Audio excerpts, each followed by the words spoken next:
Bismillahirrahmanirrahim. Assalamualaikum warahmatullahi wabarakatuh. Asyhadu an la ilaha illallah wa asyhadu anna Muhammadan abduhu wa rasuluhu la nabiyya ba'dah. Puji syukur kehadirat Allah Subhanahu wa taala. Alhamdulillah hari ini kita masih bisa berkumpul dan bertemu dalam acara di MNF TV, yaitu dalam program Barometer. Dan sholawat serta salam semoga senantiasa tercurahkan dan terlimpahkan kepada baginda Rasulullah Muhammad Sallallahu Alaihi Wasallam. Baik pemirsa MNF TV yang saya cintai karena Allah, insya Allah kali ini Barometer akan membahas tema yang sedang rame atau santer dibicarakan oleh seluruh masyarakat Indonesia, yaitu terkait akan datangnya salah satu grup band dari luar negeri, yaitu Coldplay. Oleh sebab itu, kita akan mengambil tema pada malam ini, apakah benar LGBT adalah kodrat tidak boleh dilarang. Namun sebelumnya, saya akan memanggil atau memperkenalkan narasumber kita, yang insya Allah sudah berada di tengah-tengah kita. Assalamualaikum warahmatullahi wabarakatuh. Assalamualaikum, Ustadz Ageng. Waalaikumsalam warahmatullahi wabarakatuh. Baik, sehat Ustadz? Alhamdulillah, sehat-sehat. Khair. Alhamdulillah. Baik, alhamdulillah Ustadz Ageng Surya Bagja merupakan ulama Aswaja Jakarta. Jadi insya Allah Barometer akan memberikan penjelasan terkait tema kita malam ini. Namun sebelumnya perkenalkan dahulu, saya Wahyu Tomo, insya Allah akan menjadi host untuk program Barometer kali ini terkait tema apakah benar LGBT adalah kodrat tidak boleh dilarang.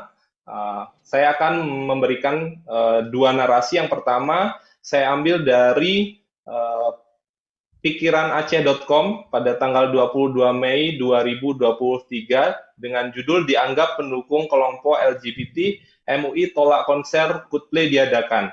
Jadi Majelis Ulama Indonesia menolak konser Coldplay yang akan berlangsung pada 15 November mendatang di Jakarta. Kemudian MUI menyatakan menolak konser Coldplay pada November mendatang lantaran dianggap bisa merusak akhlak dan moral bangsa Indonesia.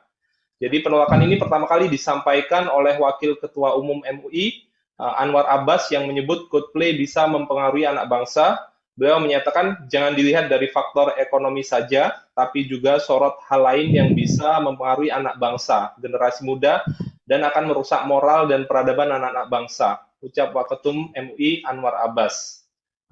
Namun narasi yang kedua yang saya ambil ini dari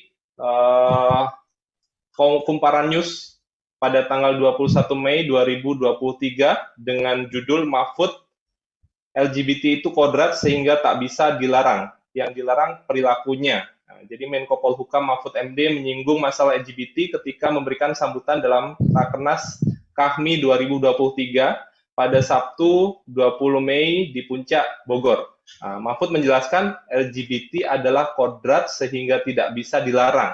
LGBT itu sebagai kodrat kan tidak bisa dilarang, kata Mahfud dikutip dari YouTube KAHMI Nasional Minggu 21 Mei 2023. Jadi yang dilarang kan perilakunya. Orang LGBT itu diciptakan oleh Tuhan, oleh sebab itu tidak boleh dilarang. Jadi orang LGBT kan diciptakan oleh Tuhan, oleh sebab itu tidak boleh dilarang. Wong Tuhan yang menyebabkan dia hidupnya menjadi homo, lesbi, tetapi perilakunya yang dipertunjukkan kepada orang itulah yang tidak boleh. Jelas mantan Ketua MK itu. Baik Ustadz Ageng, sepertinya poinnya itu adalah kodrat, di mana pernyataan Mahfud MD ini menurut saya sangat sangat tidak pas. Mungkin kita selaku umat Islam bahwa ketika kodrat artinya ya manusia itu diberikan kebebasan, artinya kita berikan ya boleh LGBT itu diperbolehkan dalam kehidupan bermasyarakat. Nah mungkin kita akan mendengarkan bersama terkait tema kita pada program Barometer kali ini dengan tema apakah benar LGBT adalah kodrat tidak boleh dilarang. Tafadhol Ustaz. Baik, jazakallah khair Ustaz Wahyu. Barakallahu fikum.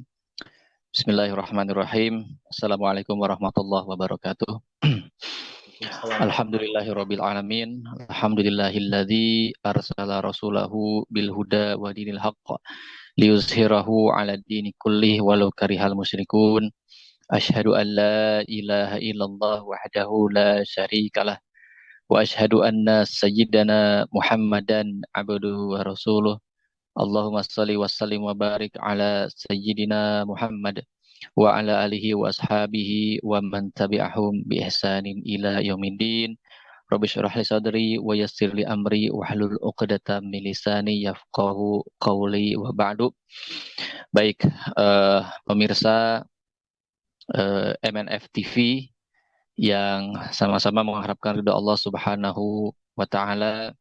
Tadi kita menyimak penjelasan dari host dari Ustadz Wahyu perihal statement dari seorang pejabat publik ya yang cukup menjadi viral hari ini. Konon katanya beliau mengutip juga.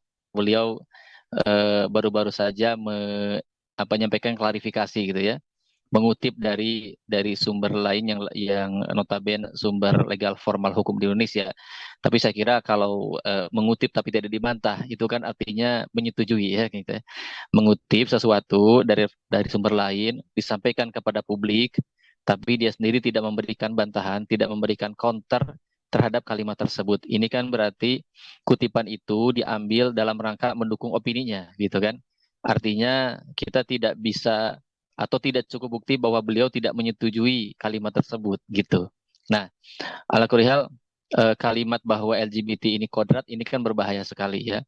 Berbahaya sekali karena kodrat itu, kata kodrat itu kan kalau dalam bahasa Indonesia itu berkonotasi sesuatu yang tidak bisa diubah gitu kan. Sesuatu yang merupakan given, pemberian dari Allah yang nggak bisa diubah, yang sudah menjadi bawaan lahir kan begitu. Itu yang menjadi konotasi dari kalimat atau dari istilah kodrat. Jadi kalau LGBT ini kodrat, konsekuensinya berarti LGBT ini kecenderungan misalnya untuk menyukai sesama jenis itu berarti sudah menjadi bawaan bawaan sejak lahir. Berarti Allah menciptakan demikian manusia itu ya.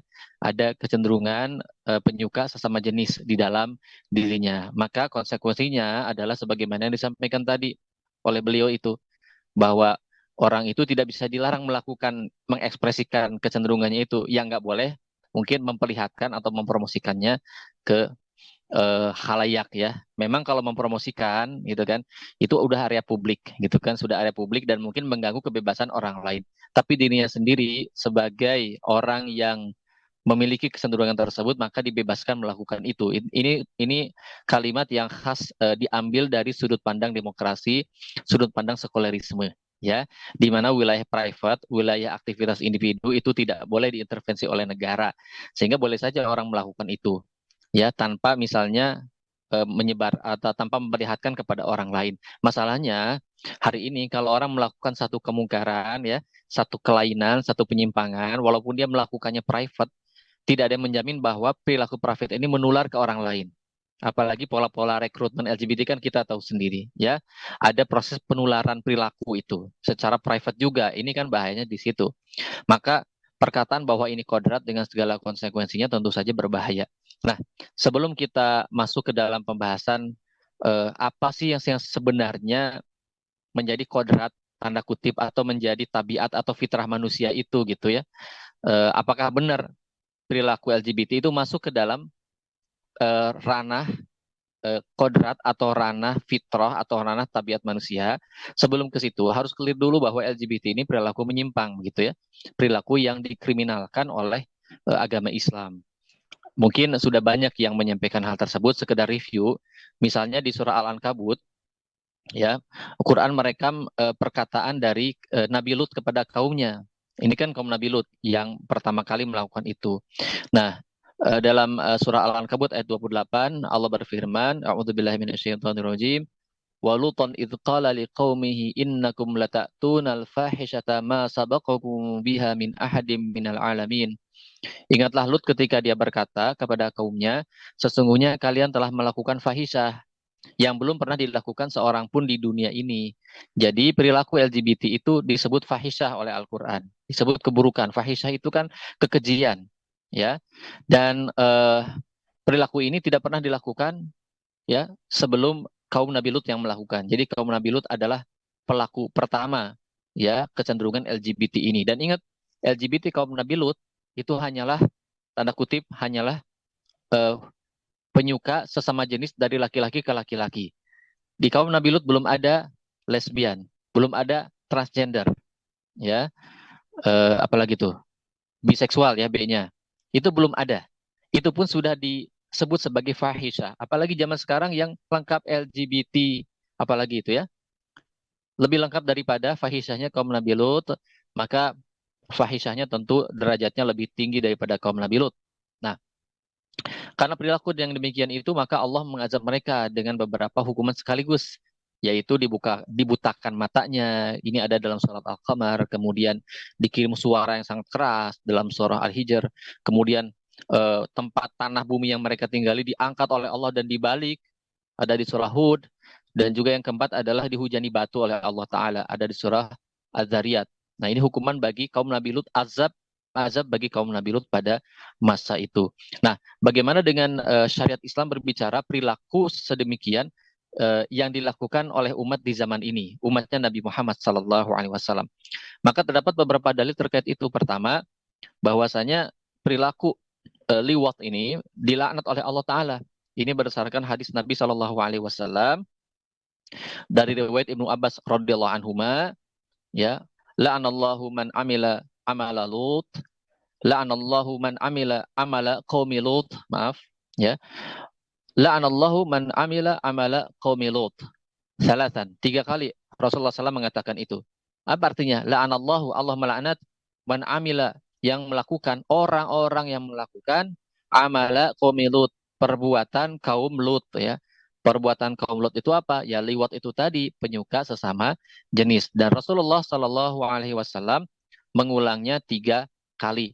Nah, kalau ada lafaz la'ana, Allah melaknat, ini berarti perbuatan yang haram, perbuatan yang dosa, gitu kan? Jadi Islam memang mencela perbuatan. Ini harus clear, posisi LGBT dalam Islam itu tercela, ya. Kemudian yang kedua, bagaimana bentuk hukumannya? Nah, syariat Islam menyatakan bahwa LGBT itu atau penyuka sesama jenis itu harus dihukum baik pelaku maupun apa istilahnya subjek maupun objek, gitu kan, ketika dua-duanya dengan sukarela melakukan itu, ya, karena Rasulullah Shallallahu Alaihi Wasallam bersabda, man wajadtumuhu bi amala qaumi Lut, ya, man wajadtumuhu ya'malu amala qaumi Lut faqtulu al-fa'il wal maf'ul bihi. Siapa yang menjumpai orang yang melakukan perbuatan seperti perbuatan kaumnya Nabi Lut, ya, maka bunuhlah pelaku dan objeknya juga. Al-fa'il dan maf'ul dua-duanya dihukum oleh Islam di dalam syariat Islam. Tapi bagaimana cara menghukumnya? Nah, cara menghukumnya ini dituturkan oleh Ibnul Qayyim, ya, Ibnul Qayyim Al-Jauziyah, riwayat dari Khalid bin Walid, ya. Ketika beliau diberi tugas oleh Khalifah Abu Bakar As-Siddiq radhiyallahu anhu, ya, untuk memberangus nabi-nabi palsu. Waktu itu banyak nabi palsu di Jazirah Arab, ya.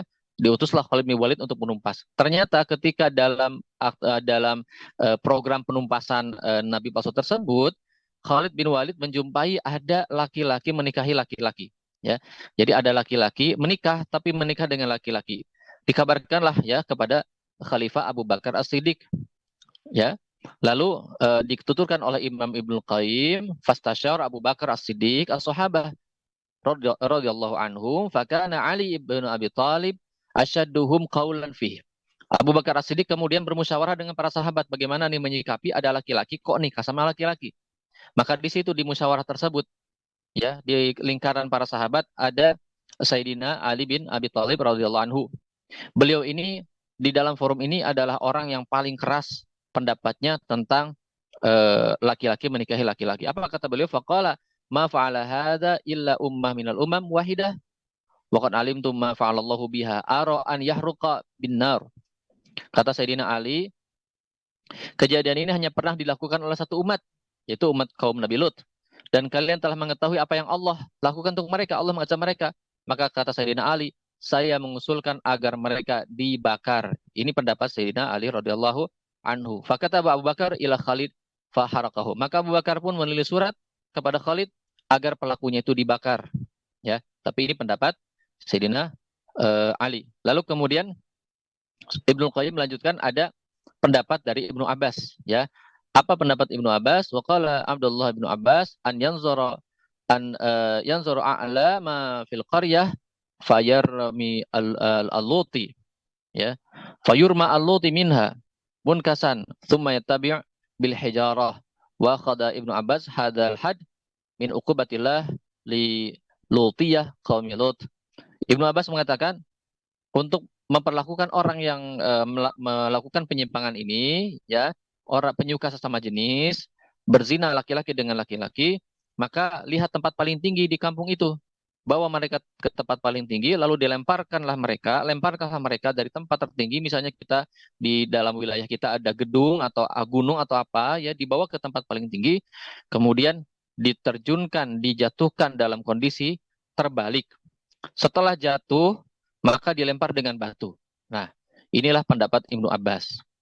Kata Ibnu Abbas, ini sesuai dengan hukuman yang Allah berikan kepada pelaku homoseksual dari kaumnya Nabi Lut di masa itu, ya. Nah, jadi intinya perilaku homoseksual dalam Islam posisinya sangat tercela, dosa besar, ditandai dengan adanya hukuman, adanya iqab, adanya sanksi yang cukup keras bagi pelaku homoseksual, ya. Berarti perbuatan LGBT ini bukan sesuatu yang ringan, ini sesuatu yang berat, ini dosa besar yang hukumannya berat. Ini merusak generasi, merusak moral, merusak anak-anak, sehingga sangat disayangkan kalau pejabat publik melontarkan kalimat-kalimat yang seolah-olah menyepelekan hal ini, ya. Kalaupun kemudian dia memaparkan fakta bahwasanya memang di perundang-undangan itu seperti itu, memang belum mengadopsi, ya, pandangan syariat Islam terkait itu, maka hendaklah ketika dia menyampaikan itu, dia juga menyampaikan ketidaksetujuan. Dia juga harusnya sebagai pejabat publik, apalagi dikenal dari tokoh umat Islam, harusnya dia menyampaikan bahwa hal ini tercela, bahwa apa yang ada di undang-undang itu belum mencakup apa yang seharusnya dalam Islam, gitu kan? Bahwa seharusnya undang-undang itu mengadopsi hukuman yang lebih berat bagi LGBT begitu. Harusnya seperti itu, tapi sayangnya ini tidak dilakukan oleh beliau. Nah, sekarang baik, kita sekarang masuk kepada pembahasan, ya, apakah LGBT itu kodrat atau bukan, gitu ya, kodrat atau bukan. Nah, tadi di awal saya singgung bahwa bicara tentang kodrat, konotasinya adalah sesuatu yang tabii, sesuatu yang alami pada diri manusia, sesuatu yang given dari Allah, yang memang diciptakan begitu adanya, itulah kodrat, begitu kan? Nah, baik. Kalau pembahasan ilmiah tentu saja perlu narsum lain, ya, perlu forum lain yang membahas secara saintifik, apakah memang betul ada secara genetis, ya, ada warisan dari perilaku homoseksual, begitu kan? Tetapi, ya, saya tidak dalam kapasitas menjelaskan secara saintifik, tetapi kalau kita merujuk kepada, ya, penjelasan para ulama tentang apa yang tabii dalam manusia, maka seharusnya tidak ada landasan untuk menyatakan bahwa perilaku LGBT ini sesuatu yang deterministik ada pada manusia, sesuatu yang terpaksa dia dapatkan dari bawaan lahir. Ini seharusnya tidak ada. Kalau ada penelitian saintifik yang menyatakan seperti itu, bahwa ada kecenderungan yang diwariskan secara deterministik kepada seorang secara genetis, mestinya ditinjau ulang, harusnya ditinjau ulang, karena agama menyatakan sebaliknya. Mari kita lihat misalnya apa yang kemudian menjadi kodrati pada diri manusia. Biasanya pada umumnya ini dilekatkan dengan istilah fitrah, ya, dilekatkan dengan istilah fitrah. Ini yang paling mendekati dari definisi kodrat, gitu ya, yaitu istilah fitrah. Oke, di sini saya akan sedikit menyinggung pengertian fitrah ini, ya, dari dari penjelasan perihal ayat dan hadis yang berbicara tentang fitrah. Lalu kemudian juga yang kedua, eh, pendekatan dari segi eh, tabiat manusia yang memiliki perangkat naluri dalam dirinya. Oke. Nah, yang pertama, kata fitrah ini disinggung oleh Allah Ta'ala di dalam Al-Quran, di dalam tepatnya surah Ar-Rum ayat 30, di mana Allah Ta'ala berfirman, fa'akim wajhaka lid-dini hanifa fitratallahi allati fataran nasa 'alaiha la tabdila li khalqillah dzalika dinul qayyim walakin aktsaran nasi la ya'lamun. Yang artinya, terjemahannya, maka hadapkanlah wajahmu dengan lurus kepada agama Allah, tetaplah atas fitrah Allah yang telah menciptakan manusia menurut fitrah itu, Tidak ada perubahan pada fitrah Allah, itulah agama yang lurus, tetapi kebanyakan manusia tidak mengetahui. Nah, ini kalimat fitrah yang ada di dalam Al-Quran. Kemudian, di dalam hadis Nabawi, kita juga menemukan ada kalimat fitrah disinggung oleh baginda Nabi Shallallahu Alaihi Wasallam dalam salah satu sabda beliau yang diriwayatkan oleh Imam Bukhari. Ya, Nabi Shallallahu Alaihi Wasallam bersabda, "Ma min mauludin illa yuladu alal fitrah, fa abawahu yuhawidanihi wa yunassiran wa yunassiranihi, ya, wa yumajjisanihi." Tidaklah seorang yang lahir itu, ya, kecuali lahir atas fitrah.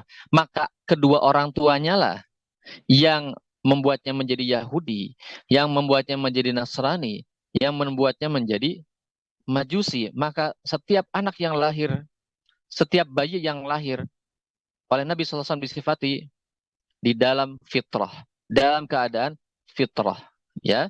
Maka ketika dia beranjak besar kemudian menjadi Nasrani, jadi Yahudi, jadi Majusi, itu tidak lain peran daripada kedua orang tuanya atau peran lingkungannya, gitu kan? Maka hal-hal yang menyimpang mesti peran lingkungan, mesti peran orang sekitar, bukan hal yang dibawa ketika lahir. Hal yang dibawa ketika lahir adalah fitrah. Sekarang apa makna fitrah, gitu kan? Apa itu fitrah? Maka kita melihat penjelasan para ulama, ya. Misalnya dari Imam An-Nawawi rahimahullah taala, beliau menjelaskan wal asah, ya, yang paling sahih makna daripada fitrah, maknahu annakula mauludin yuladu mutahayyan lil Islam. Bahwasanya setiap orang yang lahir, setiap bayi yang lahir itu disiapkan untuk bisa menerima Islam, ya, bisa menerima Islam, itu kata Imam An-Nawawi rahimahullah taala. Nah, jadi ada kecenderungan dalam diri setiap bayi yang lahir, setiap manusia yang lahir ke dunia untuk menerima Islam. Kemudian juga Ibnu Hajar rahimahullah taala juga menjelaskan tentang pengertian fitrah ini. Apa kata beliau? Kata beliau, wal murad, ya, tumakkunun nas minal huda fi asli jibillah wa tuhayyu liqabulid wa tahayyu liqabulid. Jadi yang dimaksud fitrah itu adalah eh, posibilitas, yang kemungkinan manusia, kecenderungan manusia untuk bisa menerima hidayah, dan secara alami manusia itu punya perangkat untuk menerima agama, yaitu menerima Islam. Jadi Allah memberikan perangkat dalam diri manusia untuk menerima Islam. Islam sebagai akidah, sebagai syariat. Ya, itulah makna fitrah. Nah, itu juga senada dengan pendapat ulama-ulama lainnya, ya. Al-Fairuz misalnya mengatakan juga fitrah itu ai al-jibilah al-qabilah lid-dinil haq, yaitu kecenderungan untuk menerima, untuk qabul terhadap agama, yaitu agama Islam, gitu ya. Nah, inilah fitrah dalam diri manusia. Kecenderungan untuk menerima jalan yang lurus dengan seperangkat, ya, aturan atau keyakinan dan aturan yang ada pada agama tersebut, yaitu agama Islam. Akidah bahwa Allah adalah Tuhan satu-satunya yang menciptakan alam semesta yang patut disembah. Kemudian akidah yang menyatakan bahwa ada hari akhir, syariat yang menyatakan bahwa kita harus berjalan di atas apa yang Allah tuntun, bahwasanya kalau misalnya dalam hal kecenderungan seksual, maka seharusnya disalurkan lewat pernikahan yang sah dengan lawan jenis. Itu manusia, kodratnya, kalau kita bicara kodratnya cenderung kepada hal tersebut, bukan kepada hal yang menyimpang, entah penyimpangannya berupa perzinaan dengan lawan jenis, atau penyimpangannya berupa perzinaan ataupun pernikahan dengan sesama jenis. Ini di luar fitrah manusia. Kalau di luar fitrah manusia, maka bukan kodrat. Berikutnya mari kita lihat kepada penuturan atau pendapat dari Al-Alamah Syekh Taqiyuddin An-Nabhani rahimahullah ta'ala, ketika beliau berbicara tentang seperangkat naluri atau goriza yang ada pada diri manusia, di mana hal tersebut adalah inherent dalam diri manusia dan sesuatu yang Allah ciptakan dalam diri manusia dan menjadi tanda kutip bawaan lahir, gitu ya. Itu berupa naluri atau goriza. Nah, di antara goriza tersebut, ya, di antara naluri tersebut, ya, kalau kita bicara konteks LGBT ini adalah naluri mempertahankan jenis manusia. Naluri mempertahankan spesies yang diantara penampakannya adalah kecenderungan untuk tertarik kepada lawan jenis atau kecenderungan seksual. Ya, dari sini kemudian lahir hubungan juga apa rasa sayang misalnya dari orang tua ke anak orang tua dan seterusnya. Nah, baik. Jadi naluri adalah fitri pada diri manusia. Kata-kata fitri ini yang sering diulang oleh Syekh Taqiyuddin An-Nabhani. Ya, jadi naluri adalah fitri dan fitri berarti sesuatu yang tabi'i, sesuatu yang memang tabiat manusia itu begitu, gitu ya. Nah, naluri adalah sesuatu yang fitri. Naluri itu sendiri itu hanyalah mengandung sebuah kecenderungan. Dia masih netral tanpa ada benar salah, itu naluri. Nah, penampakan ya dari naluri tersebut itu merupakan hasil pilihan perbuatan manusia itu sendiri. Contoh misalnya tadi kecenderungan seksual. Ya, seorang manusia tidak berdosa dan tidak diminta pertanggungjawaban kenapa dia punya kecenderungan seksual. Ya, kenapa dia memiliki naluri tertarik kepada lawan jenis itu tidak akan diminta pertanggungjawaban karena Allah yang menciptakan itu. Yang akan diminta pertanggungjawaban adalah penyalurannya, ya pelampiasannya, karena itu murni hasil kehendak manusia. Misalnya kecenderungan seksualnya kemudian dilampiaskan dengan berzina, misalnya.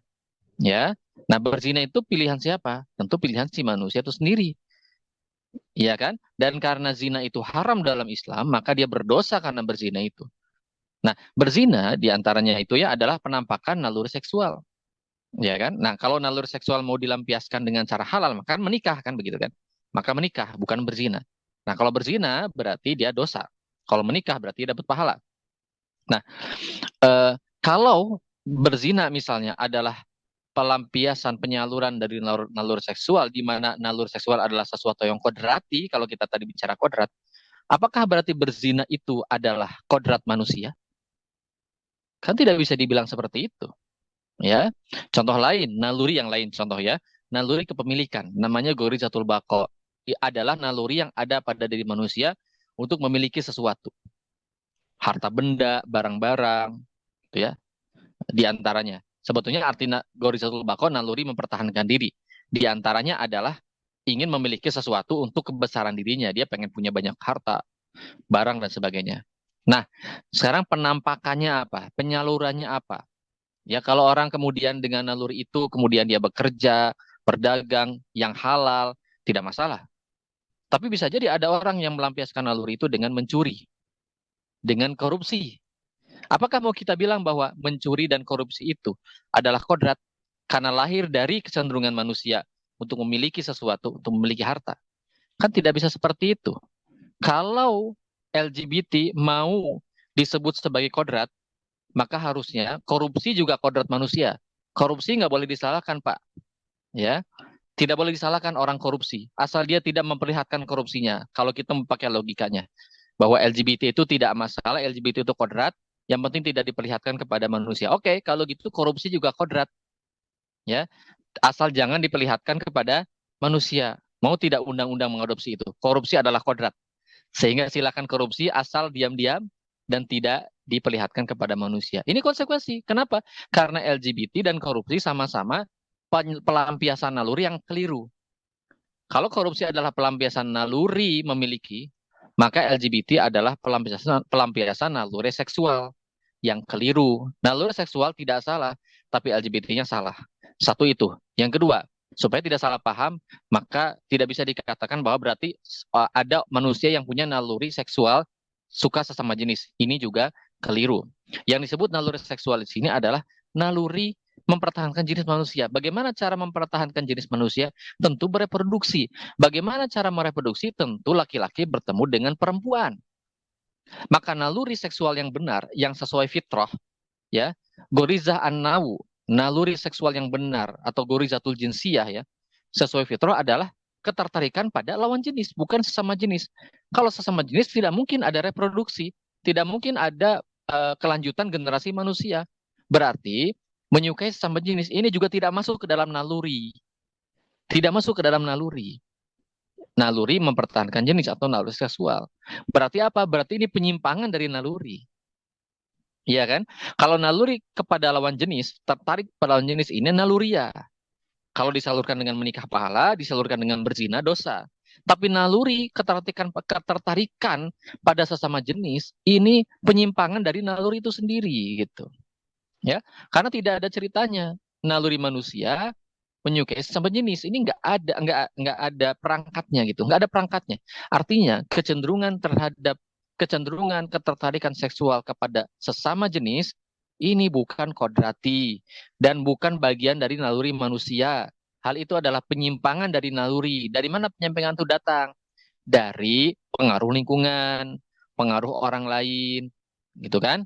Nah, dia kemudian menemukan kenikmatan dalam hubungan dengan sesama jenis dan itu merupakan sesuatu yang menyimpang dan tidak ditemukan di wilayah manapun dalam kodrat manusia, dalam fitrah manusia tidak ditemukan.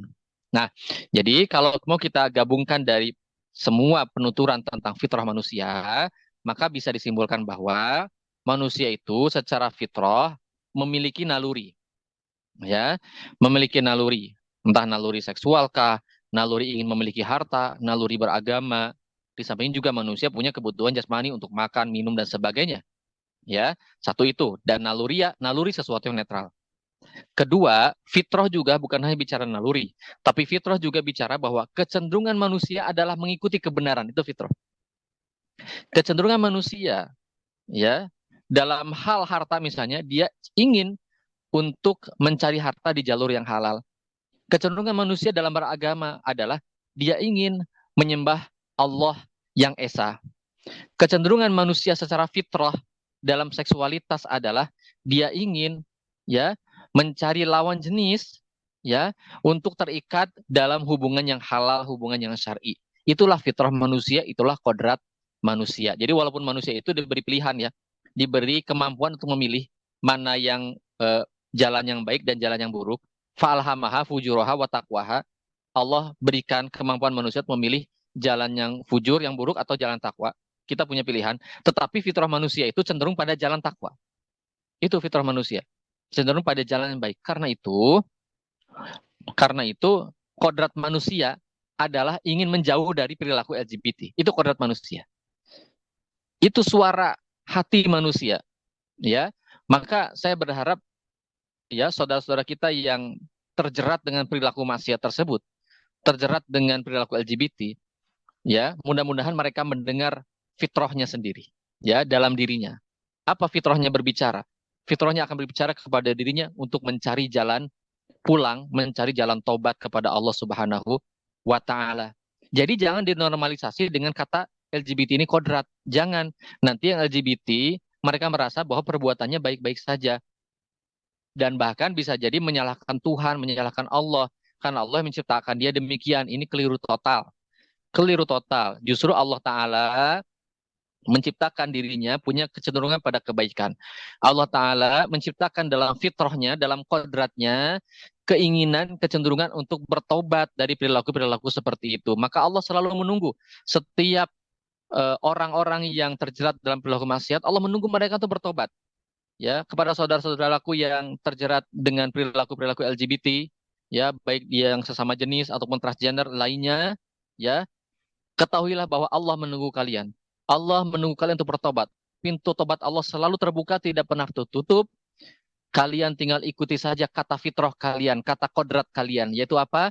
Kecenderungan untuk pulang kepada jalan Allah, kecenderungan untuk selalu ada di jalan kebaikan, jalan Islam, jalan syariat Islam. Wallahu a'lam bishawab. Wallahu muwaffiq ila aqwamit thoriq. Wassalamualaikum warahmatullahi wabarakatuh. Allah, luar biasa sekali penjelasan dari Ustadz Ageng Surya Bagja terkait bantahan bahwa LGBT bukanlah kodrat dan ini melanggar syariat Islam. Artinya kita selaku umat Islam menjadikan Islam adalah sandaran hukum dan dijelaskan juga bahwa memang LGBT adalah penyimpangan dan bisa dikatakan kriminal dalam Islam.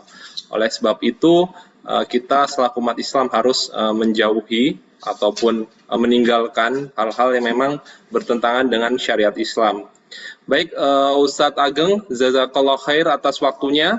sudah Wa iyyakum. menyempatkan diri untuk hadir dalam program Barometer kali ini, dan kepada pemirsa MNF TV, mudah-mudahan bisa mendapatkan sakofah, mendapatkan ilmu terkait tema kita, apakah benar LGBT adalah kodrat, tidak boleh dilarang. Dan saya Wali Tomo mohon undur diri apabila ada kesalahan. Saya mohon ampun kepada Allah Subhanahu wa taala, dan sampai jumpa bertemu dalam sesi atau program Barometer selanjutnya. Akhirul kalam, assalamualaikum warahmatullahi wabarakatuh. Waalaikumsalam warahmatullahi wabarakatuh.